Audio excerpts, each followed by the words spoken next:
Hello guys, हामी चाहिँ अहिले जाँदैछौँ बैकुण्ठ ताल माडीमा। यहाँ हुन्छ हाम्रो सेन्सर सर टक्क लगाएर हिँड्दै हिँड्दै जाने हो। यसो ठ्याक्कै पछाडि गर्न मिल्दैन रहेछ, यसरी देखाएको मैले। त्यत्तिकै खुड्किँदा खान्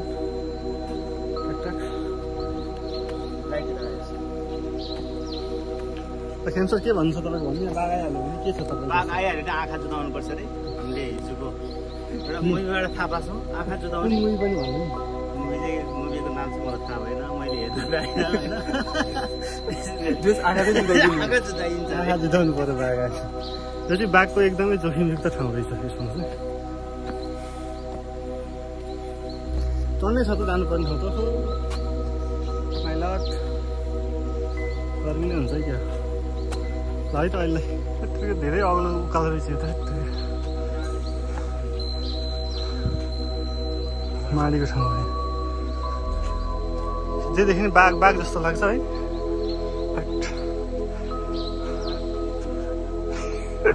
भोकाएर निस्कि मध्ये 12 बजे त भोकाएर खरिएर तर आइहाल्यो भने पनि सबभन्दा अलिकति खाइलाग्दो भनेको हाम्रो सेन्सर हुन्छ, उहाँलाई नि एट्याक गर्छ सर।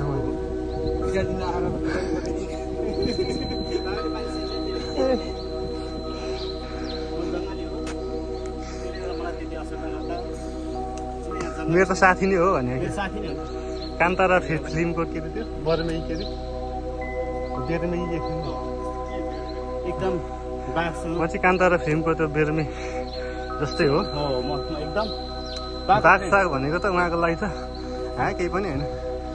एक आँखा जुदाइदिएपछि बाघ टाप हो क्या। कसरी च्याटेर कसरी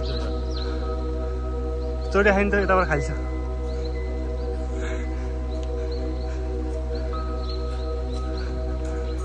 त्यो चाहिँ अब खेमसरलाई पनि थाहा हुन्छ है।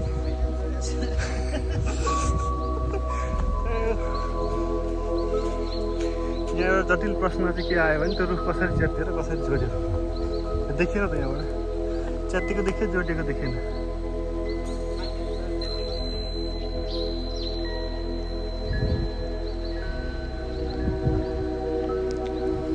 यहाँ पनि ठिकै रहेछ। आइपुगेछौँ।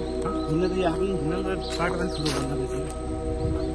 ट्रेकिङमा छौँ। यो ट्रेकिङ प्र्याक्टिस हो एबिसी जानको लागि है।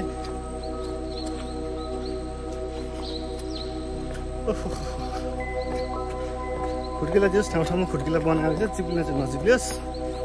रजिन सर, रजिन सर भन्नुहोस् भन्नुहोस्। यसमा यो चाहिँ के उकालो चढ्ने ओह्रालो चढ्ने आइ नै सक्यो क्या बैकुण्ठ ताल चाहिँ। सरको लिडमा हेर्दैछौँ। ए लिड त पुरै लागिसक्यौँ त्यो स्टेसनमा। आयो बाघ आयो भने सबभन्दा सुरुमा भाग्ने चाहिँ म यो फेरि है गाइस। यति कुरा चाहिँ यो हो।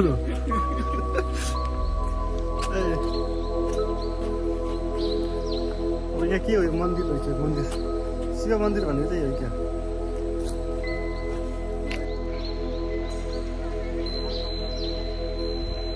टक्क लागेर आइपुग्यौँ हामी कहाँ भन्दा माडीको बैकुण्ठ धाम ताल।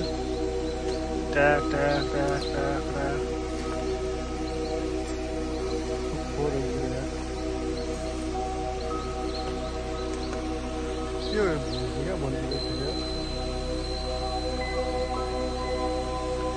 टक्क लगाएर ट्याक ट्याक ट्याक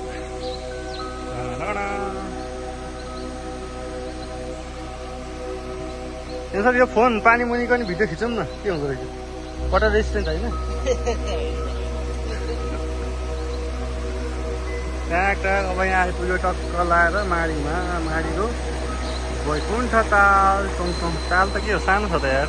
ल यो चाहिँ हो बैकुण्ठ ताल। टक टक टक लगाएर हामीले टक्क हेर्दा छौँ। दामी रहेछ ठाउँ, दामी। हजुर हजुर मेरो लागि हो त यो, तपाईँको लागि जस्तो लाग्नु छ। नाम लेखेर छोडायो क्या।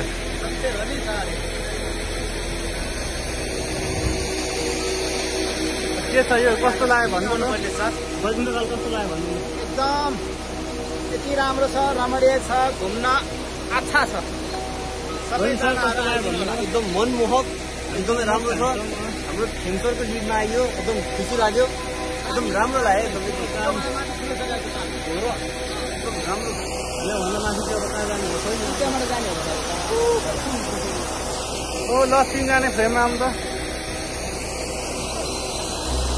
ल ल ल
Like a map with no borders, a whisper caught in the wind. I see her boots at the corner cafe with a notebook.